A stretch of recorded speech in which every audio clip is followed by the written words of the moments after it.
네, 이번 시간에는 20강 전기 분해와 전해 전지에 대해서 배워보도록 하겠습니다. 20강에서는요, 먼저 전기 에너지하고 화학적 변화 사이에 어떤 특징들이 있는지, 어떤 관계가 있는지에 대해서 먼저 배우실 거고요. 그리고 전해 전지랑 전기 분해는 사실 거의 같은 얘기라고 생각하셔도 되거든요. 외부에서 뭔가 전기 에너지를 공급해서 화학적인 변화를 일으키는 그런 과정을 전해 전지 또는 전기 분해라고 이야기를 해요. 근데 이 전기 분해를 공업적으로 굉장히 다양한 곳에서 이용하고 있기 때문에 그런 여러 가지 이용되는 과정에서 얘가 전기 분해가 어떤 식으로 화학적 변화를 일으키는지에 대해서 좀 배우실 거고요. 이렇게 전기 분해를 하는 과정에 패러데이, 전기화학의 아버지죠.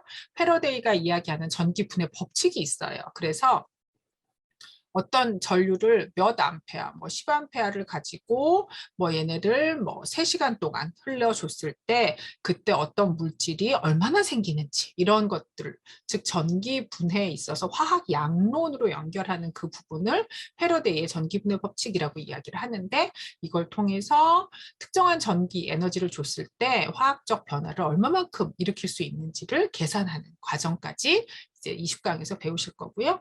여기서 제일 중요한 건 3번하고 4번 이 내용. 근데 특히 만약에 뭔가 문제를 공부하셔서 시험 문제 쪽이랑 연관을 시키자면 네 번째가 제일 중요하고요. 그런데 실제로 이제 전공에 올라가셔서 전기 에너지를 화학적으로 이용하는 그런 과정에서는 3번의 그 이론들을 알고 계시는 게 되게 도움이 되실 거예요. 저는 한양대학교 화학과 김민경입니다. 자, 전기에너지랑 화학적 변화를 먼저 보면요. 배터리를 다시 재충전하는 거. 이것도 외부에서 전기에너지를 줘서 충전하는 거잖아요. 여러분 핸드폰 사용하실 때 핸드폰도 이렇게 방전해갖고 계속 쓰다 보면 나중에 충전해야 되죠? 그럼 거기 다시 전기에다 콘센트에다 꽂으셔야 되잖아요. 그런 거랑 이제 물이 분해되는 것도 물에 전기에너지를 가해줘서 여기 이렇게 물, 전기에너지 가해줘서 수소랑 산소 기체로 이렇게 쪼개야 되는 거죠. 수소기체랑 산소기체가 부피가 이게 수소인가 보네요. 부피가 2, 이게 1이니까 이러한 비율은 물의 화학식과 일치하고 이렇게 전기 분해를 하려면 전기를 이 물에다가 효과적으로 전류를 전달시켜 줘야 되니까 물의 이온을 용해시켜서 전극 사이에 전하가 통하도록 해줘야 된다. 광석에서 알루미늄 금속을 환원하는 거. 근데 이게 사실은 알루미늄이 원래 지각이 제일 많은 금속이긴 하지만 알루미늄을 사람들이 실제로 사용하게 된 게 1800한 5, 60년대 이후거든요. 그러니까 거의 1900년대 들어와서는 알루미늄을 사용했지. 그전엔 알루미늄 거의 귀금속이었어요. 왜냐면 얘가 워낙에 반응성이 좋아서 Al2O3라는 산소랑 결합한 형태로 있는데 이거를 산소를 띄기가 어려운 거죠. 반응성이 크니까 산소랑 결합도 잘 하고 이걸 띄어서 뭘 해보려니 용광로에 넣어봤자 용광로가 온도가 한 1000도에서 1500도 사이인데 얘가 녹는 점이 거의 3000도에 육박하기 때문에 용광로에 넣어봤자 1500도짜리 돌돼서 나오거든요. 네.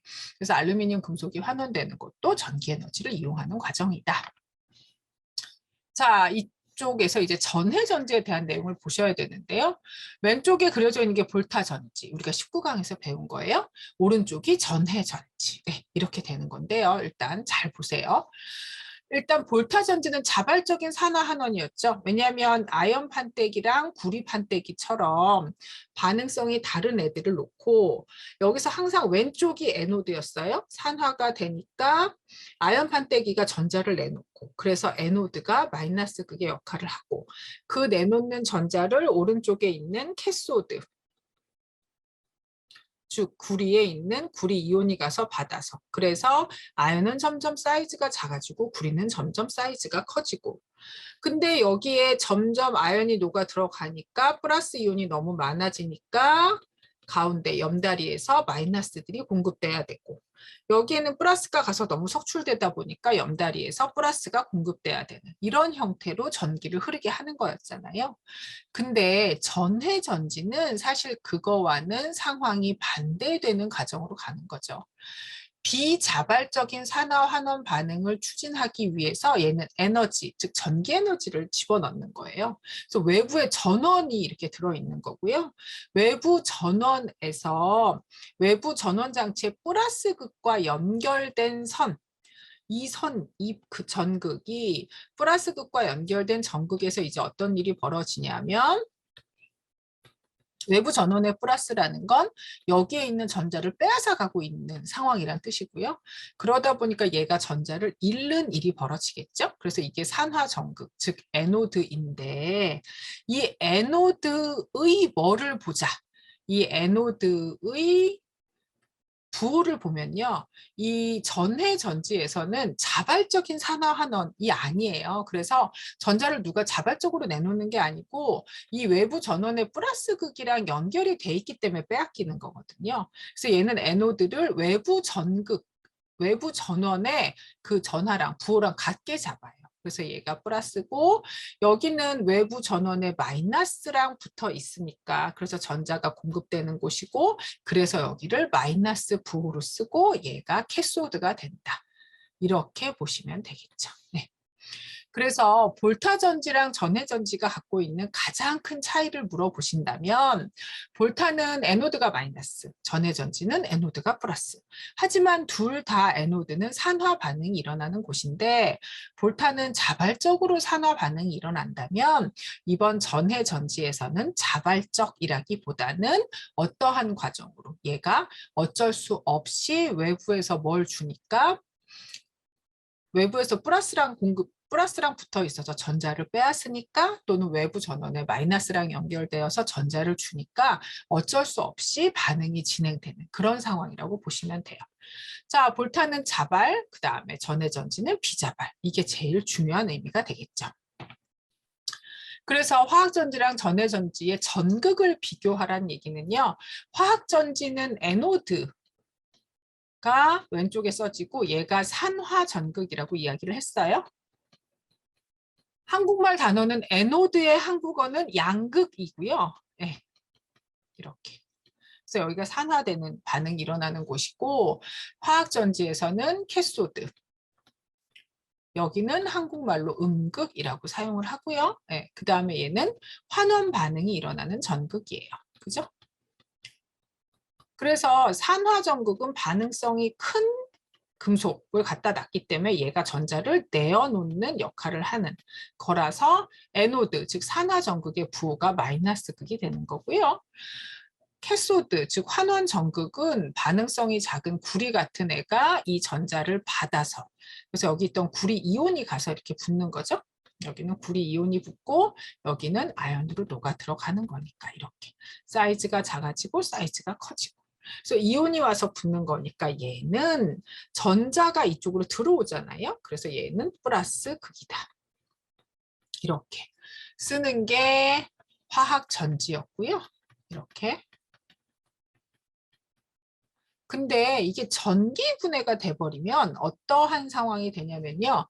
전기 분해, 즉 전해 전지 같은 경우는 금속이 여기 반응성이 작은 애가 반응성이 큰 애가 에노드, 반응성이 작은 애가 캐소드 이런 개념이 아니에요. 얘는 그런 개념이 아니고 어떤 금속이든 상관없이 두 개의 금속을 외부 전원하고 이렇게 연결을 하는 거죠. 이렇게. 그러면 외부 전원에 얘가 플러스고 얘가 마이너스잖아요. 외부 전원에 플러스랑 연결된 이 전극을 플러스 극이라고 쓰는 거예요. 항상 외부 전원과 그대로 간다고 생각을 해서. 왜? 이건 비자발적인 반응이니까. 그래서 플러스 극은 외부 전원에 플러스랑 연결되어 있으니 외부 전원의 플러스는 전자를 막 잡아먹는 애겠죠. 그래서 전자를 빼앗기는. 그래서 여기도 산화가 되니까 에노드이지만 여전히 에노드라서 양극이지만 얘네는 산화전극인데 얘네는 부호가 플러스가 되는 거고요. 왜? 전해 전지, 즉 전기 분해는 자발적인 반응을 하는 게 아니라서 바깥에 연결된 전원과 똑같은 극으로 걔를 정하기로 약속을 했어요. 그 다음에 이쪽에 외부 전지에 마이너스랑 연결된 파트가 캐소드, 즉 얘가 환원 전극인데 얘는 한국말로 음극이라고 불렀죠. 이번에는 그 외부 전원에 마이너스랑 연결됐으니까 이쪽으로 계속 전자를 공급하고 있잖아요. 그래서 외부 전원에 마이너스랑 연결돼서 얘도 마이너스 극 이렇게 이야기를 하는 거죠. 가장 큰 차이가 에노드, 캐소드. 그러니까 에노드가 산화되는 거고 캐소드가 환원되는 건 화학전지나 전해전지가 똑같은데 차이가 있다면 화학전지에서는 에노드가 부호가 마이너스이고 그 다음에 전해전지에서는 에노드 부호가 플러스이다. 이렇게 전극의 부호를 비교하실 수 있으셔야 돼요. 자, 전기 분해를 할 때 이제 용융염화소듐 얘네는 화학식을 어떻게 쓰냐면 NaCl L로 써요. 네. 염화소듐 수용액 얘네는 NaCl AQ로 써요. 이렇게. 그리고 물의 전기 분해 시 사용할 수 있는 이온들을 이제 볼 건데요. 보세요. 이거는 전기 분해를 할 때 이렇게 하는 거예요. 얘가 이 안쪽에 NaCl 용융액이 들어있어요. Na 플러스랑 Cl 마이너스밖에 없죠? 근데 이 NaCl 용융액이 들어있는 곳에 외부 전원을 이렇게 연결을 해주는 거죠. 이렇게. 그럼 외부 전원에 이게 플러스고 이게 마이너스니까. 그래서 플러스 전극을 여기다 갖다 놓으면 이 플러스 전극, 네모 판때기인 이 플러스 전극에서는 무슨 일이 벌어지느냐. 여기에서 플러스 극에서는요. 얘가 플러스, 외부 전원의 플러스랑 연분, 이게 전자를 빼앗는 거거든요. 이렇게 전자를 빼앗아 가요. 그럼 Na 플러스랑 Cl 마이너스 중에 누가 전자를 빼앗기겠어요? Na는 지금 전자가 없는데요.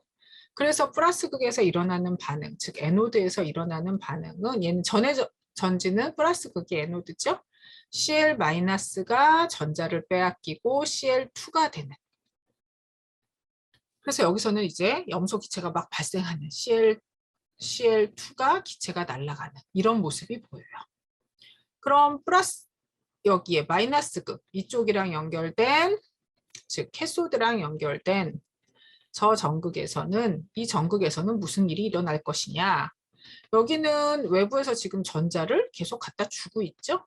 원래 나트륨은 전자 안 받으려고 노력하는 애거든요. 칼카나.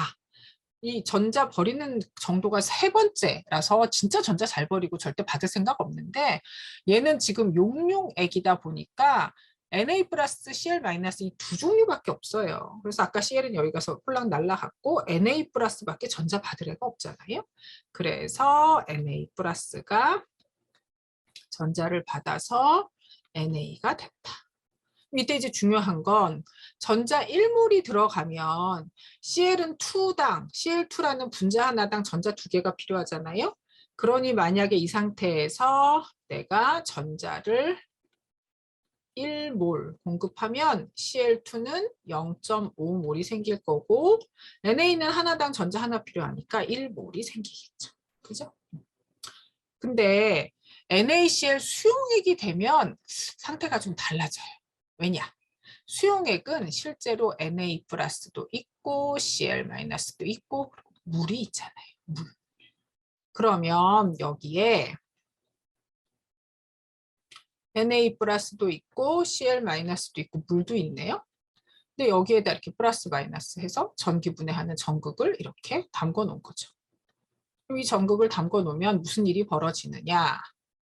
자, 여기 플러스 극, 즉 에노드에서는요.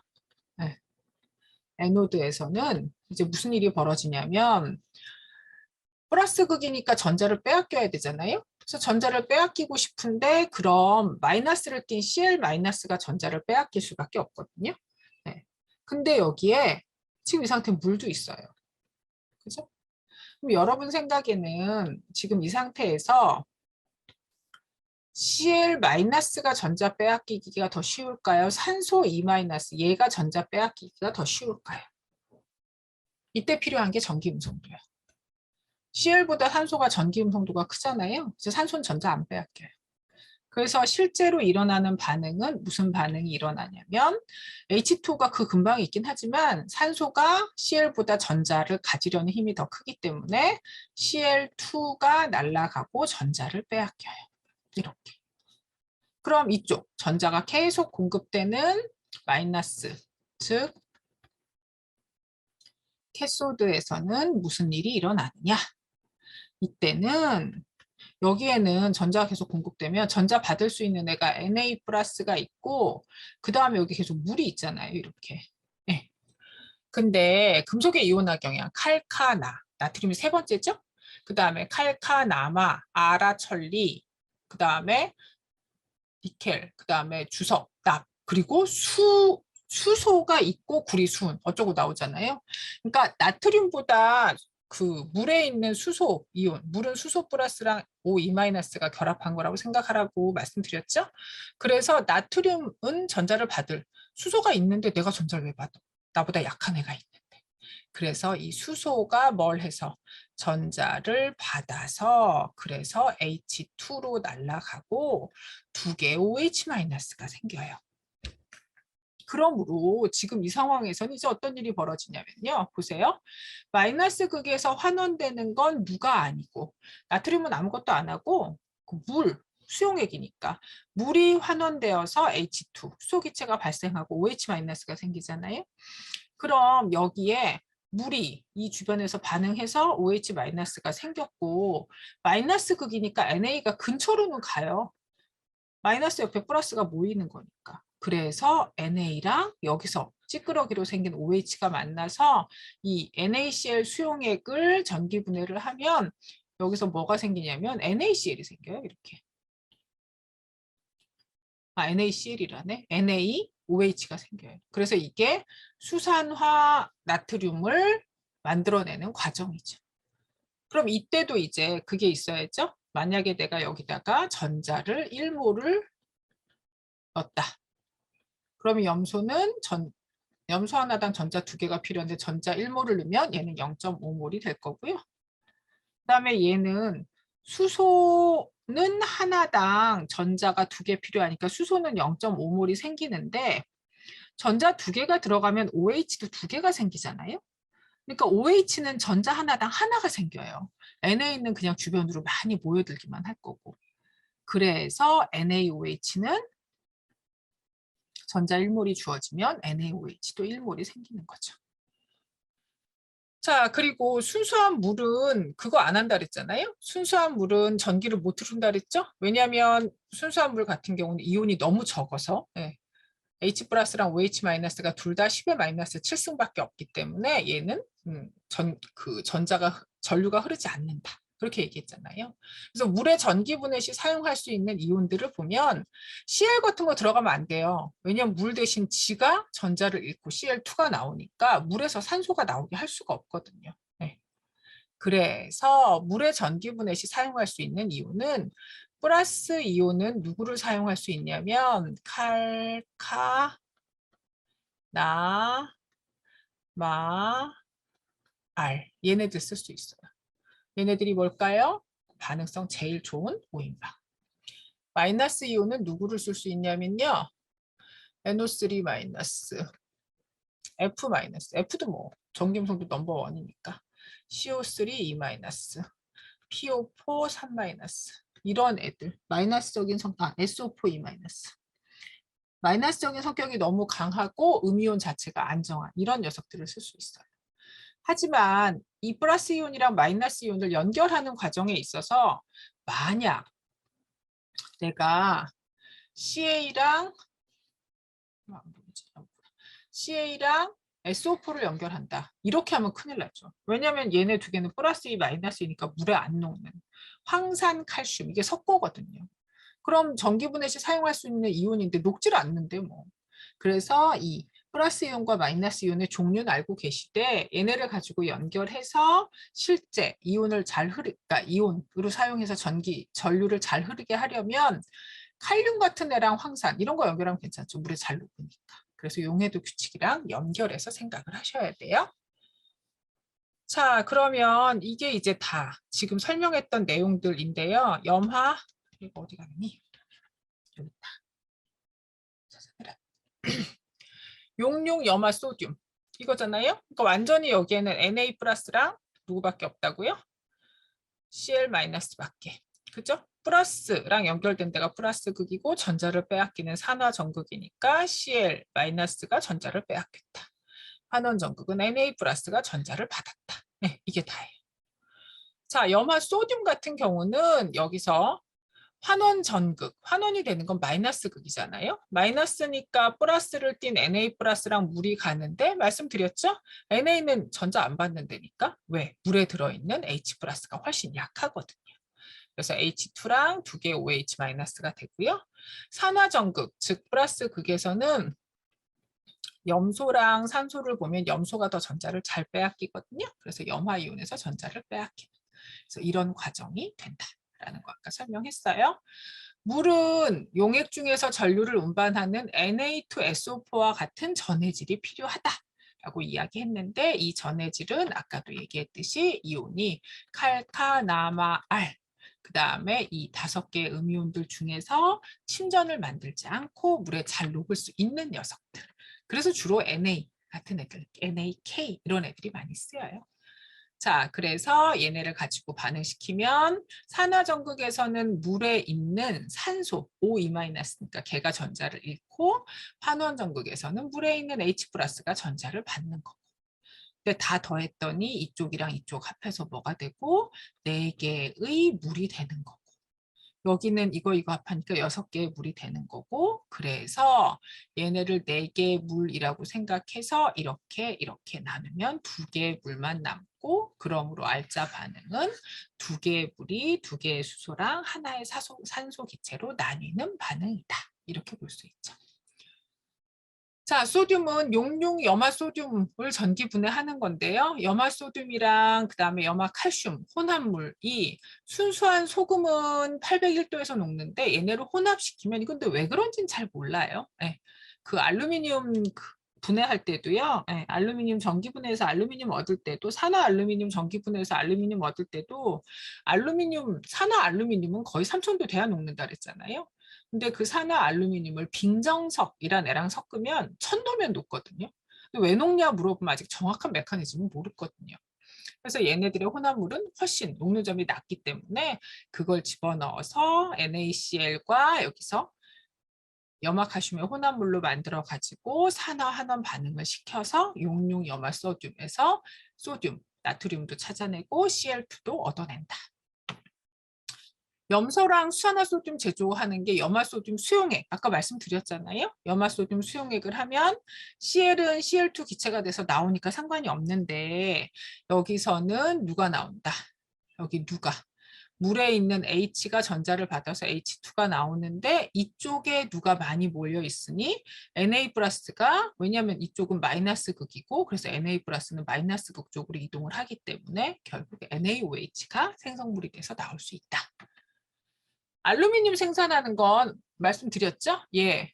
산화 알루미늄은 거의 3000도 돼야 녹는데 걔랑 빙정석을 섞어버리면 1000도면 녹아요. 예.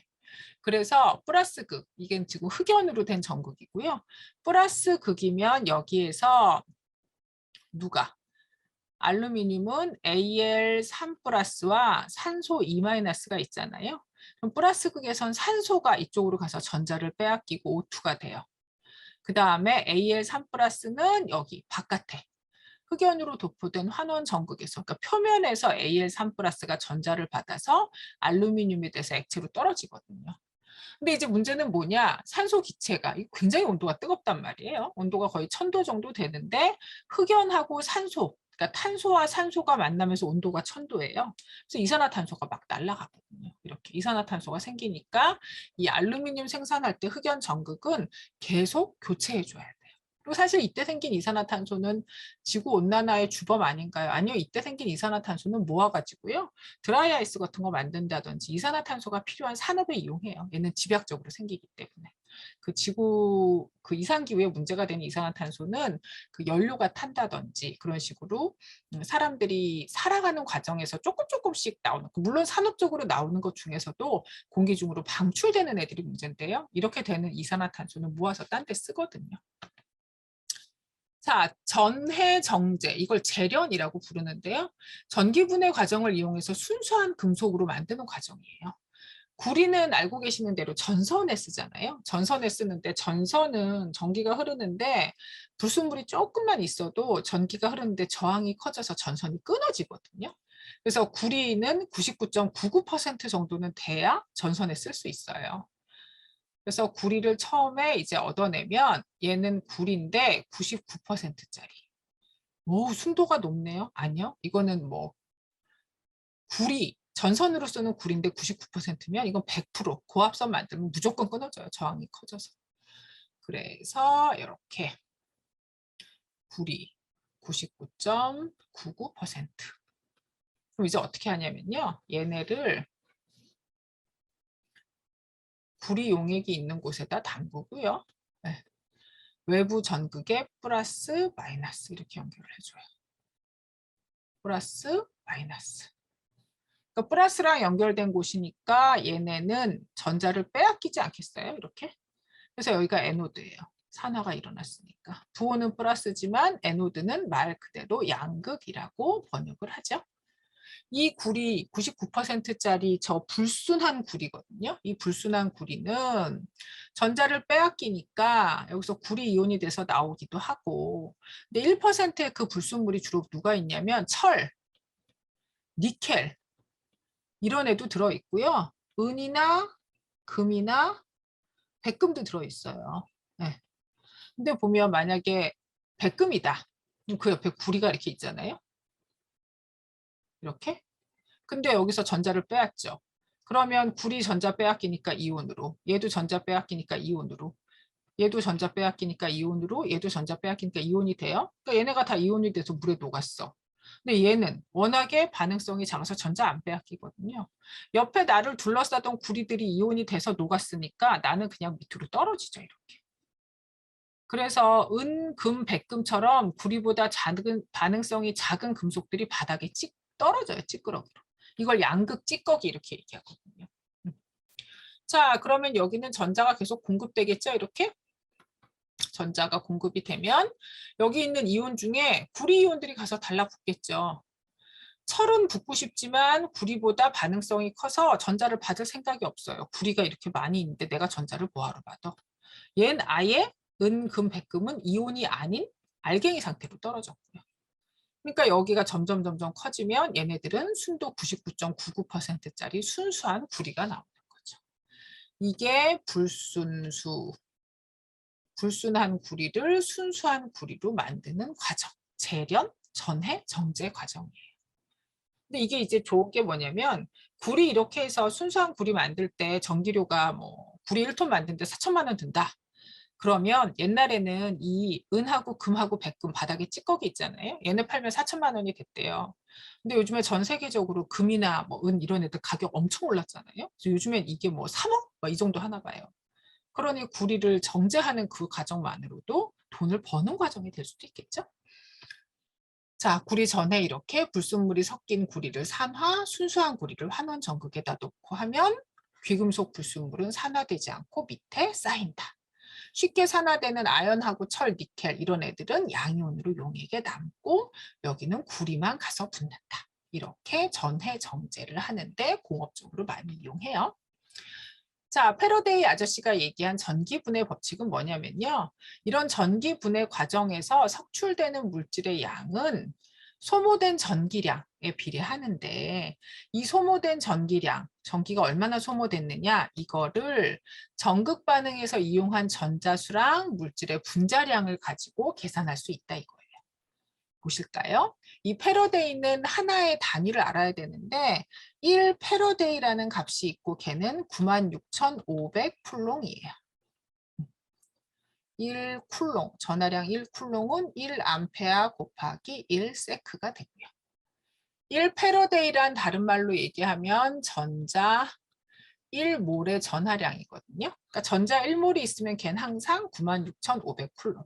전기화학의 아버지 패러데이의 이름을 따서 단위도 1패러데이예요. 용융 염화칼슘에 0.5A의 전류를 1시간 동안 통과시켰어요. 그러면 칼슘 2 플러스 이온이니까 전자 2개를 만나야 칼슘이 되죠. 그럼 전자가 얼마큼 들어간지, 전자가 몇 몰인지만 알면 되잖아요. 0.5A. 이게 1시간이니까 3,600 초. 근데 얘는 1,800 그다음에 쿨롱. 왜? 암페어 곱하기 세크가 쿨롱이라 그랬으니까. 근데 1800 쿨롱이면 전자가 몇 몰이냐? 96,500으로 나누어야 되겠죠. 이렇게. 정확하게는 96,485인데 일반화학 범위에서는 96,500으로 거의 얘기하고요. 그렇게 해서 계산하면 여기까지가 전자의 몰수. 근데 전자 2몰이 들어갈 때 칼슘 1몰이 나와요. 왜? 칼슘은 2 플러스니까.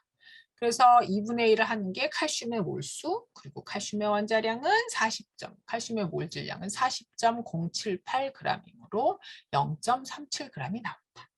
이렇게 전류하고 시간만 알면 나오는 물질의 양을 찾아낼 수 있는 게 패러데이의 법칙이죠. 자, 그래서 전하량 1쿨롱은 전류 곱하기 시간이라고 얘기했고, 알루미늄 같은 경우는 전자가 1몰 있으면 알루미늄은 3분의 1몰밖에 안 나오겠죠. 나트륨은 전자 1몰 있으면 나트륨도 1몰 나올 거고, 전자의 몰수는 항상 전하량 나누기 96,500을 하면 된다. 30A의 일정한 전류가 NaCl 수용액가 1시간 동안 흘렀대요. 그러면 전하량이 몇 쿨롱이냐? 30A 곱하기 1시간 3600 세크. 세가 전하량이 나오고. 그럼 이거 나누기 96,500을 해서 전자가 몇 몰인지 몰수가 나와야죠. 이렇게. 이렇게 전자 몰수가 나오면 전자 1몰당 OH-는 1몰 생긴다 그랬으니까 NaOH는 전자 몰수랑 똑같은 몰수가 나올 거고 Cl2는 전자 1몰당 0.5몰이 나온다 그랬으니까 Cl2의 몰수를 찾아내서 STP, 0도씨 1기압에선 기체 1몰이 22.4리터잖아요. 네, 그래서 Cl2의 몰수만 찾으면 부피를 구할 수 있겠죠. 이렇게. 자, NaOH의 질량은 일단 30A에 1시간이니까 3600을 곱해서 여기까지가 쿨롱, 96,500으로 나누어서 여기까지가 전자의 몰수. 아까도 말씀드렸다시피 2몰의 전자가 2개의 NaOH니까 1대1인 거죠. 그래서 여기까지가 NaOH의 몰수, NaOH의 몰질량, 그래서 44.8g이 나오는 거고요.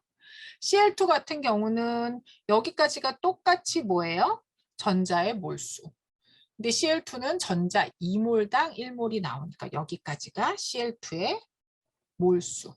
그리고 거기서 0도씨 1기압에선 기체 1몰이 22.4리터니까 계산하니까 12.5리터가 나온다. 이런 식으로 여러분들이 패러데이의 전기분해 법칙에서 쿨롱은 즉 전하량은 암페어 즉 전류 곱하기 세크라는 것만 알고 그리고 전자 1몰이 96,500쿨롱, 즉 1패러데이가 96,500쿨롱이라는 것만 알면 이렇게 실제로 내가 반응을 시켰을 때 나오는 물질의 양을 계산할 수 있다는 게 이게 굉장히 전기화학, 특히 전기 분해에서 중요한 개념으로 사용되니까 이 부분 계산은 꼭 하실 수 있는 게 좋을 것 같아요. 네, 여기까지 해서 오늘 20강 수업 끝내도록 하겠습니다. 모두 고생 많으셨어요.